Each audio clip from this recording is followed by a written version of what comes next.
Well, for more on China's GDP figures, I'm joined now live from Hong Kong by financial analyst Peter Churchouse. Now, Peter, as you heard there, fairly sober projection by the IMF, but of course that's for 2015. The numbers we're anticipating this morning are for the first quarter. So what are you expecting?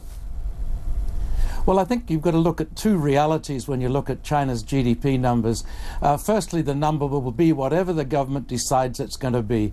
And I think that reality it drives a message that the government wants to send. Secondly, that message is that the government realizes that it can't maintain 8 to 10% GDP growth year after year as it's done for the last 20 years, and it's guiding expectations to around 7% for the short term, and I think that's going to drop to around 6 or even 6.5% through the latter part of this year. So I think today's number will see a 7 handle in front of it, but we've got to be looking forward to something with a 6 or 6.25%, 6.5% by the back end of the year. Interesting. So you're saying basically it's going to be what they want it to be, but nonetheless, though, the number is going to be slower. So is this a reflection perhaps of a maturing economy, or is it something we should really be worried about? Well, China has moved from a very poor economy to becoming closer to what we might call a middle-income economy.